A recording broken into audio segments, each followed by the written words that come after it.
I've gotten probably 20 years ahead of the story, looking at Judah's redemptive arc. Now it's back to Joseph. Joseph has just been betrayed and sold into slavery by his brothers, in particular by his no-good brother, Judah. The slave trader is taken down to Egypt, where he is sold to a very important man, Potiphar, Pharaoh's captain of the guard. Potiphar soon realizes what a treasure he has in Joseph, a slave who is educated and literate, hardworking, and scrupulously honest. Soon, Potiphar puts young Joseph in charge of running his entire household. God is with Joseph, and everything Joseph does prospers. Compare Joseph with his brothers. His brothers were torn apart by jealousy and hatred and go on to live lives marred by guilt and separation. Joseph could have been torn apart by bitterness, but he's not. Joseph chooses to let it go, and that must have been a choice he had to wake up and make every day.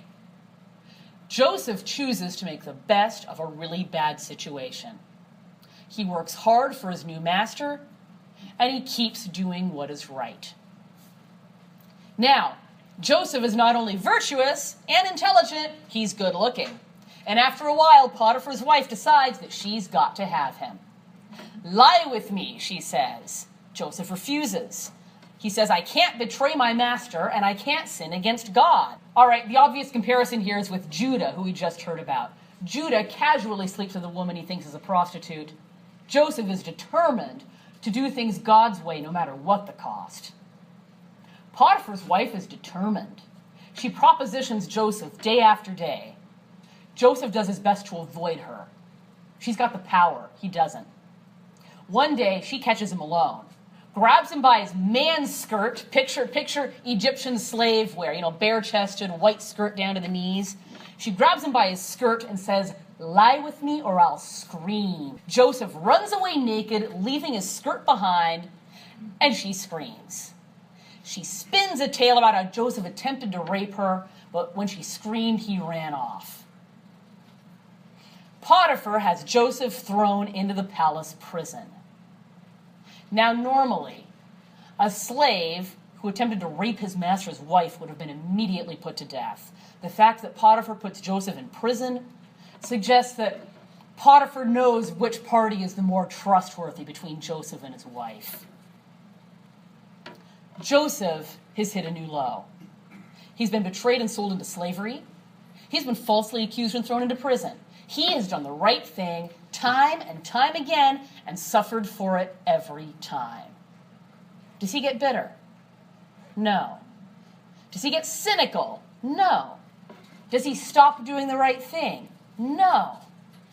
Does he still trust God? Yes. Amazingly, yes. Joseph clings to God, and he remembers the dreams God gave him. He believes God still has a plan for his life.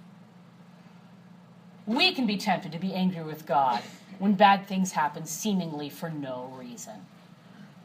And yet, we are called to trust God and be patient. We trust that God knows what he's doing. God is with Joseph even in prison. Soon the keeper of the prison sees what a man of character Joseph is, and he entrusts all the prisoners into Joseph's care. And the prison prospers, for the hand of the Lord is upon it. It's never been so well managed. One day, Pharaoh throws his chief butler and chief baker into the palace prison. Both men have dreams, and Joseph tells them that God can interpret them. The butler says, "I dreamed there was a vine with 3 branches, and the clusters ripened into grapes. I pressed the grapes into Pharaoh's cup and placed the cup in his hand." Joseph says, "Behold, the 3 branches are 3 days. In 3 days, Pharaoh will restore you to your office, and you shall bring him his cup as before. And when that happens, I beg you, remember me in your kindness and get me out of here. I have done nothing wrong." The baker is now eager to hear what his dream means. And he says, "I dreamed there were 3 cake baskets on my head. In the top basket were all kind of baked goods for Pharaoh, but the birds were eating out of it. Joseph says, the 3 baskets are 3 days. In 3 days, Pharaoh will hang you and the birds will eat your flesh. These things come to pass. And yet the chief butler, restored to his exalted position, does nothing to help Joseph. Joseph is left to languish in prison a while longer. Remember how Abraham and Sarah wanted to hurry along God's plan for a child, and they ended up with the drama of Hagar and Ishmael? Remember how Jacob wanted to hurry along God's plan to give him the birthright and the blessing, and he ended up estranged from his parents and his brother Esau? Joseph must have been tempted at some point to hurry along God's plan, to pull some trick, to attempt to seize the power God had promised him, or at least seize back control of his life. He never does. Joseph continues to toil away in prison, humble and patient. It's been 13 years now since he became a slave in Egypt. 2 years after Joseph interprets the dreams, Pharaoh himself has a dream. He calls in all his magicians and wise men to interpret it, but no one can. Then the butler remembers, hey, there's a young Hebrew down in the prison who can interpret dreams. Pharaoh sends for Joseph. The guards hastily clean him up, allow him to shave, give him a nice tunic, and present him before Pharaoh. Pharaoh says to Joseph, I have had a dream, and I hear you can interpret dreams. Joseph gives glory to God. Oh, not me, but God will give Pharaoh a favorable answer. Pharaoh says, behold, in my dream, I was standing on the banks of the Nile, and I saw 7 cows, fat and sleek. Then 7 more cows came up, gaunt and thin, and ate the fat cows, but they were still as thin as ever. I awoke. Then I fell asleep and dreamed a second time. 7 ears of grain growing on one stalk, full and good, and 7 ears blighted and thin. They swallowed up the good ones. Joseph replies, both dreams are the same. God is showing you what he's about to do. There will be 7 years of great plenty throughout Egypt. But after that will come 7 years of famine, horrible famine that will consume the land. Let Pharaoh select a man discreet and wise and set him over the land of Egypt. Let Pharaoh appoint overseers who will take 1/5 of all the grain produced in Egypt for the next 7 years and lay it up in storehouses, so that when the 7 years of famine come, the land may not perish. Pharaoh says, you're hired. Really, he says, the Spirit of the Lord is in you. Who could be better for the job? And just like that, after 13 years of slavery, Joseph is raised from a prisoner and a slave to become the number 2 man in all of Egypt. He's Pharaoh's prime minister or royal vizier. Pharaoh gives him his signet ring, giving him authority to make royal decrees in his name. Joseph is clothed in linen and gold. He is given an unpronounceable Egyptian name, Zaphaneth-Paneah. He is given an Egyptian bride, the daughter of a priest of On.